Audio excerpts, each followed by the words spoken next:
Sexy ka na to, pitin. Makita mo ka ng damit fit gito. Diyan mo may bilbil duguwa. Ano kung may bilbil ako? May anak naman ako. May anak pa rin mo siya. O, dalawa din yung anak niya, babae Kaya din. mo pag subiksi ako, huyo ka din. Nga, naglulukad, merienda, ako tayo.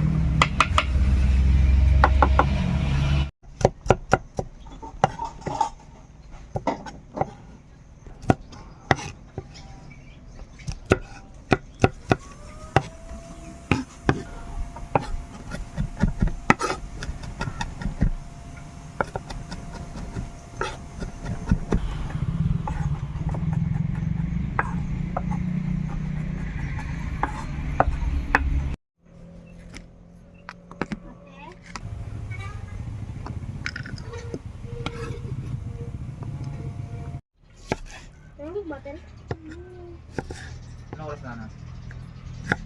11:59.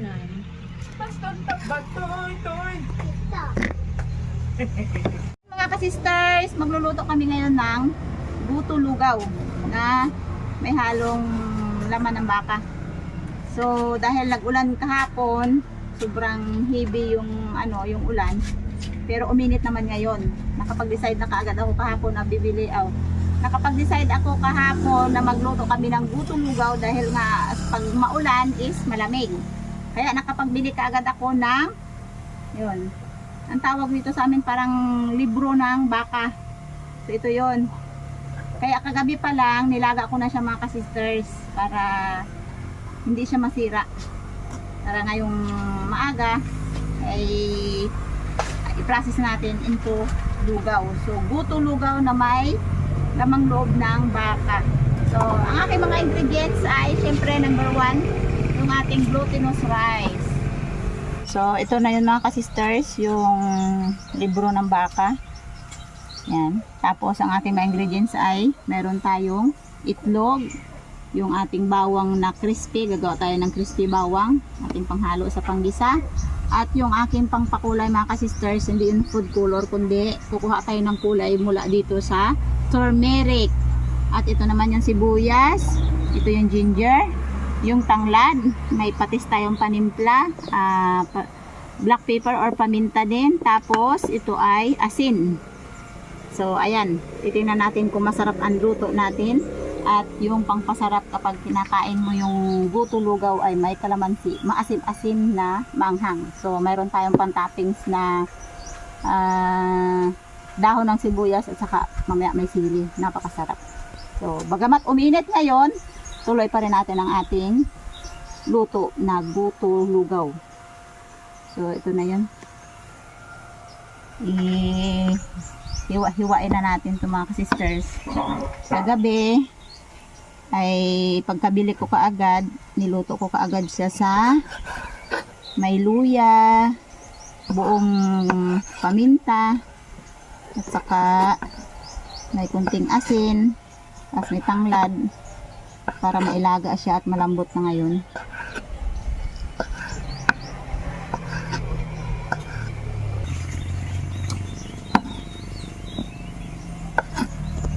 So kahit anong klaseng hiwa yan, pasok na yan sa lalamunan.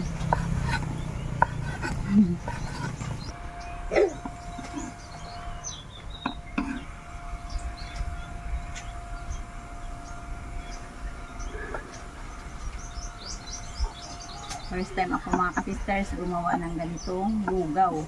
Samantalang kapag pumupunta kami sa labas, ay ito yung una namin in-order. Lugaw. Minsan yung lugaw, aros kaldo yung may manok. Pero ito, para kahit pa paano ay kakaiba naman, gagawa tayo ng buto lugaw galing sa lamang loob ng baka. Yan. Nakabili tayo ng medyo mura-mura kaya makapagluto tayo ng kakaiba na naman. Ito yung aming magiging merienda na dala na hapunan.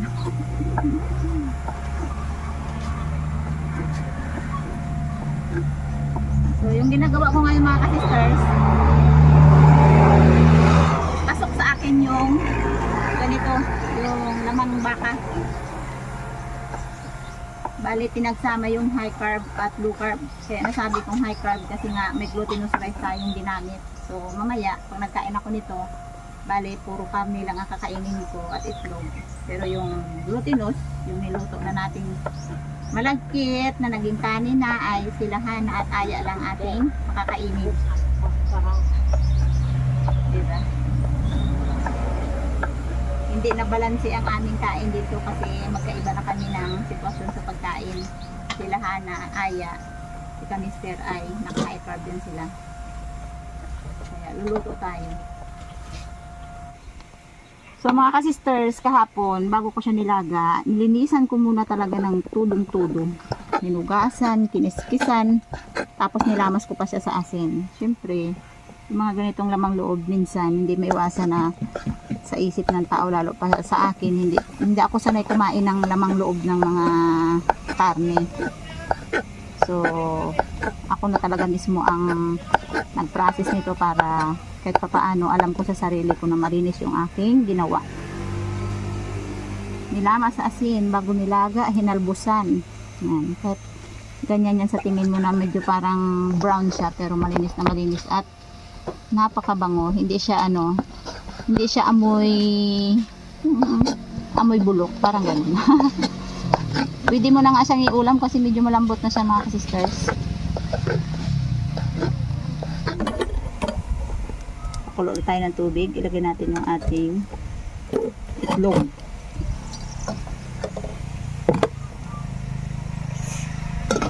Ilagay natin ng tubig mga sisters yung luyang dilaw para lumabas yung kanyang lumabas yung kanyang kulay. Sasalain natin mamaya yan para mawala yung kanyang bilog-bilog, yung parang sapal ng luyang dilaw. Ayan, hugasan muna natin yung glutinous rice para mas maganda talaga pag hinugasan bago natin i-lugaw.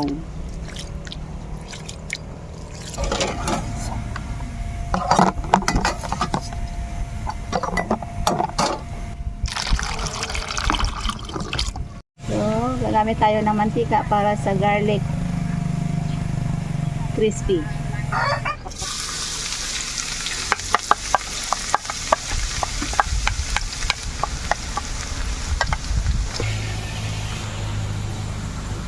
Kasi pag ginanyan mo nga siya, maingay, di ba? Kaya kailangan ay wood. Spatula ang gagamitin.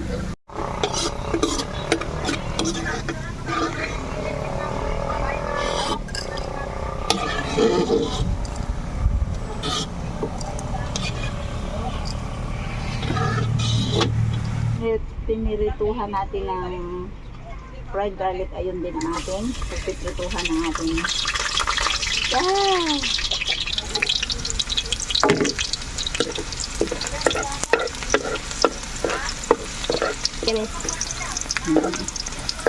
medyo malalaki ang pagkahiwa ko ng luya kasi gusto ko siya makita sa nilugaw na may luya talaga.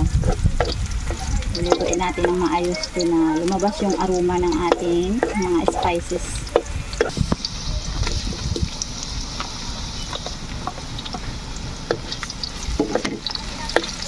Parang feeling ko tama lang ang mantika.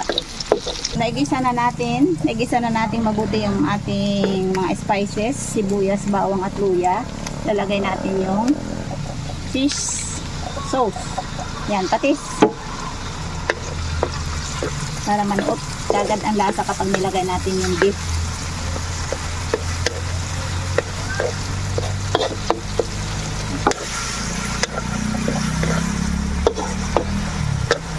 Ilagay natin yung lamang loob ng baka. Igigisa ko lang muna siya ng mabuti o iluluto ko muna dito yung baka sa mga spices natin na may kasamang patis para manuot yung lasa dito sa laman ng karne. Lagay natin yung glutinous rice. Bale, puro glutinous lang ang ginamit ko at hindi ko hinaluan siya ng ordinary rice kasi mas gusto ko sa guto ay puro glutinous at napakalapot.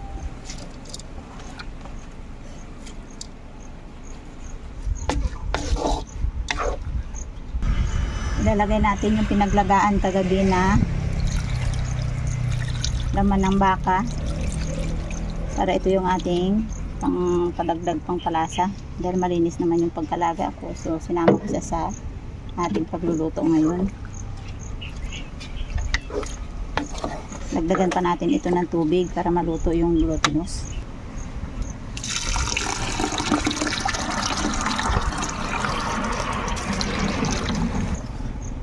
Hindi ko muna tatanggalin yung lemongrass para manuo talaga yung bango niya at lasa dito sa ating nilalaga. Sa kalagitnaan ng paglaga natin ito ay pwede rin natin tanggalin yung tanglad, salay, para pag naluto na yung kanin ay hindi siya maghalo dito sa tanglad.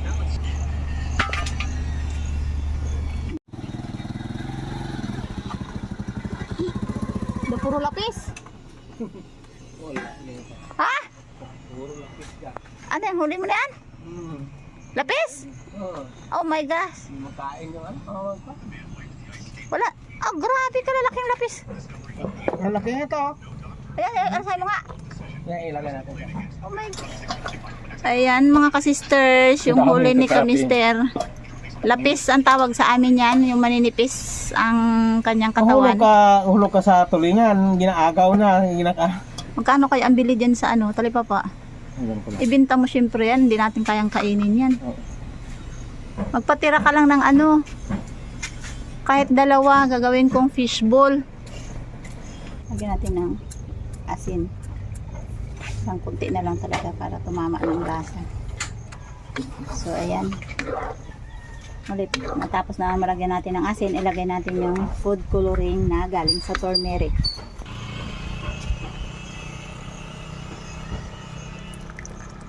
Yan, bali, i-estimate ko lang yung kulay para mag-balance. Ayan mga kasisters, natapos ko nang lutuin yung ating guto lugaw. Yan, napakaganda yung ating kulay ng lugaw dahil sa turmeric or luyang dilaw. Hahanguin ko na ito at maglalagay na tayo ng garnish. Yan na po ang ating lugaw. Ito yung ating itlog. Yan. Medyo mamasa-masa pa pero napakasarap po pa ganyan. Kasi may napuntahan akong restaurant na ang itlog nila ay hindi hard boil talaga. Pero nung halo na natin sa itlog, sa lugaw ay napakasarap pala. Yan, dyan tayo.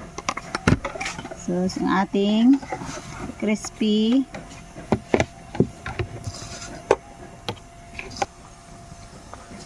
ito yung ating fried garlic. Napakasarap ng mga sisters na bango. Yung ating tawag yan. Yan. Kailangan natin i-plating para malaman nyo kung ano talaga ang totoong nilugaw. So, ito yung ating tinipid na dahon ng sibuyas. Kasi nga, tag-ulan dito sa amin, mahirap ang dahon sibuyas. So, ayan ang ating lugaw guto.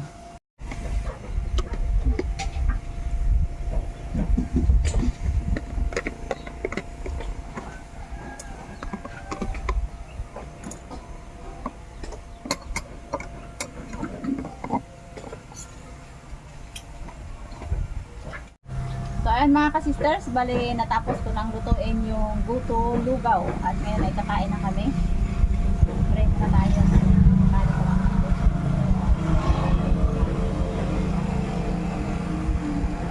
Amen. Kain tayo mga kasisters. Harap sa restaurant na tayo nito ah. Nakakakain kami ng ganitong pagkain kapag pumunta kami ng bayan. Sunod na bayan.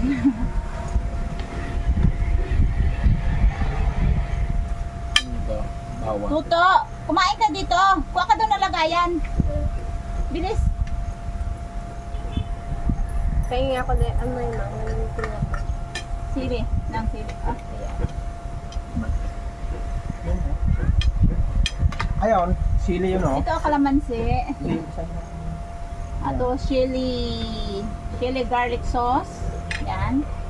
Meron tayong patis at saka paminta. So kapag pumunta tayo sa restaurant ng Gutuhan, ito yung makikita natin ng mga another spices nila na pwede mong idagdag. So yung timpla ko is medyo less lang ang lasa or ang alat. Mainit, Hana, kita ko. Ano sa bibig? Tikman mo na. Tapos, huwag masyadong patis. Akala ko tuyo. Bawal. Bawal talaga. Sa guto, ang ginalagay hindi tuyo. Patis. Hang. Maahang. Mga hang. So, parang kumain din kami sa labas kasi kumpleto kami sa mga spices at dagdag lang. Dahil nag-list talaga ako ng timpla. Hindi siya maalat.